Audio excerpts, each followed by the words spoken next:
Hello, ladies and gentlemen, and welcome to a Friday episode of Ted's Booze Cellar with me, your most gracious host, Ted. Now, it is currently 5:48 on the 14th of August 2020, so I'm hoping that I'm finding you all in a good state of general affairs, health, well-being, what have you, and if I'm not, I hope things get much better for you very promptly, and I hope that we're all able to get back to normal lives after this pandemic ends. So yeah, no, I hope you're all having a good end to the week, and I hope your weekend is going to be good as well. But as you guys may remember, last weekend I said I was doing 3 Trappist beers from Chimay Pères Trappistes, who are a Belgian Trappist beer brewery. Now, I did review the first 2, which was the red and white label Trappist beers by Chimay, but unfortunately the footage I recorded for the blue label Trappist beer by them, the 2020 Brun, or Blue, sorry I should say, Trappist beer, was corrupted, or at least it just didn't really process properly, so I wasn't able to upload it properly. However, here we are again with said drink, and I'm going to take the opportunity to properly review it, and hopefully the footage won't, mess up this time. I did try to record it around my friend Imogen's place, and yeah, I don't really know what happened. The footage just didn't work properly. So, first off, I'm going to say I really like the mixture of colours on this label here. Nice mixture of, like, sort of regal midnight blue, or navy blue, I should say, rather. It looks kind of somewhere between midnight and navy blue. And with the nice sort of gold sheen and white writing and lining on there. It looks handsome. Very, very handsome. So I'll give that a 10 out of 10.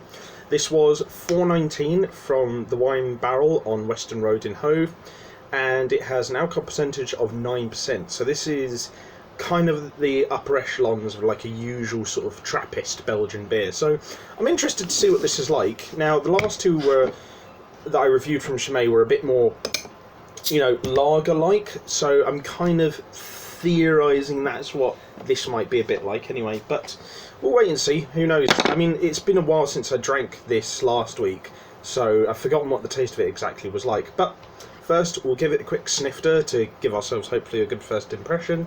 So,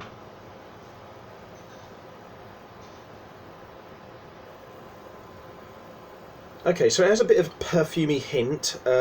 Smells like kind of like a rich, hearty Belgian Trappist beer. But yeah, there's also like a lagery sort of tint there. So it's like a smell of like a nice crisp light lager combined with the flavour of like a more hearty Trappist beer. So I'm looking forward to this.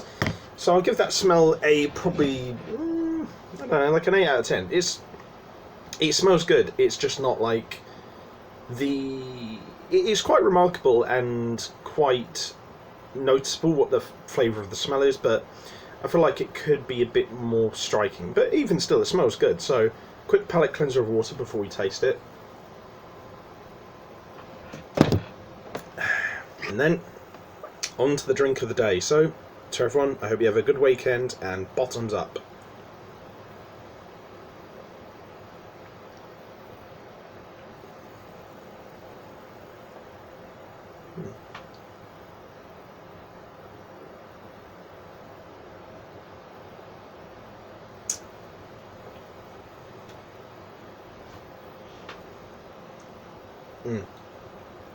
Yeah, out of the 3 ones by Chimay, this is probably the most one that's archetypically like a normal Trappist beer. But it's nice. It's got interesting characteristics. It's got like most of the characteristics it has is from like a normal Trappist beer. So it's quite hearty. It warms up the cockles of your hearts a bit. It's got that rich sort of dark flavour. And then there's also like the finish is kind of like a crisp, light, refreshing lager. And then at like the beginning of like the taste, when you swallow it down, there's like a brief bit of like, hazy sweetness you'd get from something like Hoegaarden, like a Belgian blonde beer. So it's got an interesting mix of flavours. They all come in like different parts of like when you swallow it down, and but they go together like quite smoothly. Like this is generally like very smoothly brewed, and the texture is like very smooth as well. So the flavours and the textures all mixed together pretty well, actually.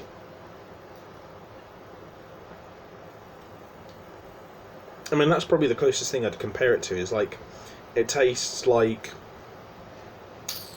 like 50% like a normal Belgian dark Trappist beer, like 45% like a Belgian lager like Cellar or something, and then like 5% like a Hoegaarden. So yeah, it's got an interesting mix of flavours, but they all are brewed together pretty comprehensively, and yeah.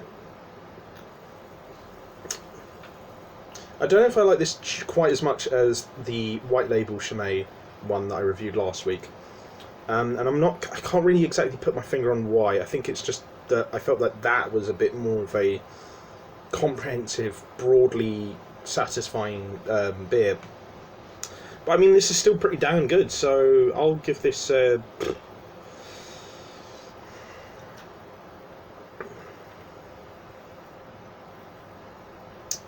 mean, I feel like the finish of the flavour could be a bit smoother, and could be less hot, like strong. But overall, it's pretty good. So yeah, I'll give it a 8.5. I think, it's not quite as good as the other two that I reviewed from Chimay, but still, I'd be happy to get some more of this for myself in the future. But yeah, no, solidly recommended. 3 excellent beers in a row from Chimay, so very, very well done. So, if you guys like this video, leave a like, share and subscribe. If you have any questions or any suggestions for future episodes of Ted's Booze Cellar, leave them in the comment section below and I'll see what I can do. And if you want to check out any of my other online activities, I'll leave the links to my social medias, other YouTube channels and all that sort of stuff in the video description below. So check those out if you're interested, but only if you really are. I'm not going to force you to do anything you're not interested in doing. But, as always, have fun, stay safe with whatever you're doing, don't do anything I wouldn't do, drink responsibly, know your limits, and I'll see you guys at the bar next time on Ted's Booze Cellar. Bye bye for now.